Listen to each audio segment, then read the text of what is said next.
Le film commence par une épidémie qui fait des victimes et sème le chaos. Un jeune épéiste, Lorenzo, est éperdument amoureux d'une jeune fille nommée Pampinea, fille du seigneur du village. Elle le regarde en silence, tandis que son père prévoit de la marier à un noble russe. Malheureusement, les parents de la jeune fille meurent de la peste et elle se retrouve seule, luttant pour gérer le château. Le deuxième homme le plus riche de la ville, Gerbino, prétend que le père de Pampinea lui devait une dette énorme et que désormais tout, y compris le château et la jeune fille elle-même, lui appartient. Cela fait longtemps que cet homme la désire et son plan est de se débarrasser de tous ses rivaux, à commencer par Lorenzo. Malgré son habileté à l'épée, Lorenzo est en infériorité numérique et doit s'enfuir. Pendant sa fuite, il rencontre un fossoyeur qui lui parle d'un monastère qui a besoin d'un jardinier. Mais il y a un problème, le jardinier doit être sourd et muet. Poursuivi, le jeune homme grimpe à un arbre pour se cacher, mais il tombe accidentellement et perd connaissance. Quand il se réveille, il est entouré de religieuses qui pensent qu'il est un ange envoyé par le ciel, tant il est beau. Tandis que les religieuses le déshabillent pour vérifier qu'il n'est pas blessé, Lorenzo profite de l'instant. Soudain, la mère supérieure entre et Lorenzo, désormais réveillé, fait semblant d'être sourd et muet. Convaincu que le garçon est un miracle envoyé par Dieu, la mère supérieure lui organise un bain confortable, assisté de 2 jeunes religieuses. Pendant ce temps, Pampinea refuse de se soumettre à Gerbino et se rend à l'église pour discuter d'un plan avec sa meilleure amie. Elle décide de se cacher dans une vieille maison à la périphérie de la ville et d'attendre que le noble russe vienne l'épouser. Gerbino menace cependant de ne pas les laisser s'échapper, mais un prêtre, qui était autrefois un voleur et travaille maintenant comme peintre dans l'église, retient Gerbino et les 2 femmes quittent l'église. Pampinea demande à son ami d'emmener le prêtre dans la vieille maison de la banlieue, pendant qu'elle se cache dans le couvent. Elle reconnaît Lorenzo, mais les religieuses lui disent qu'il est un messager de Dieu sourd et muet.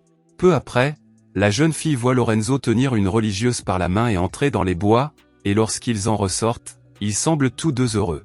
Le lendemain, 2 religieuses se rendent dans la chambre de Lorenzo en disant qu'elles veulent elles aussi sa bénédiction, puis elles se déshabillent.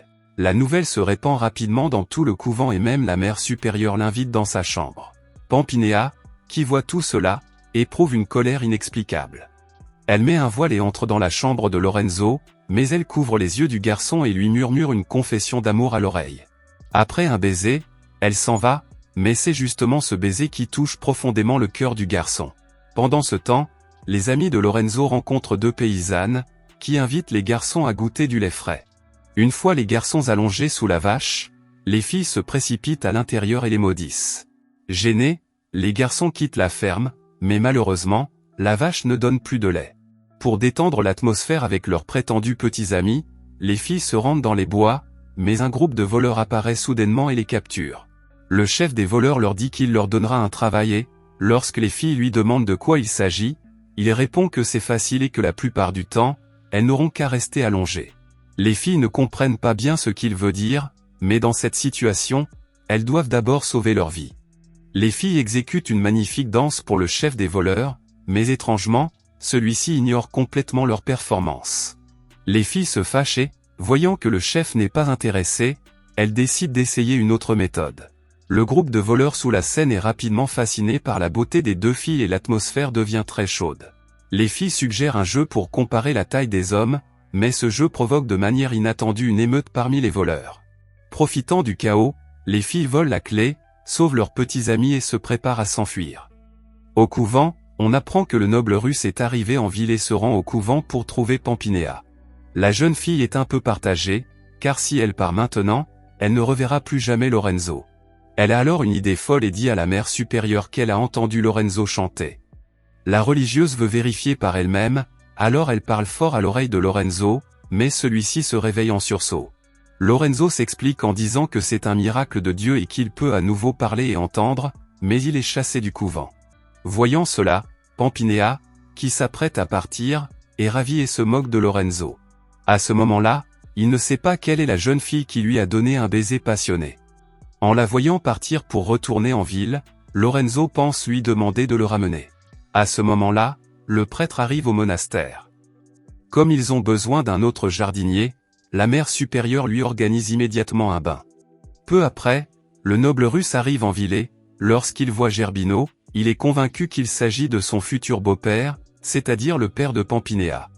Il apprend que la jeune fille se trouve dans un monastère à la périphérie de la ville, mais alors qu'il s'y rend, il est pris en embuscade. Il s'avère que Gerbino a envoyé des hommes pour l'éliminer.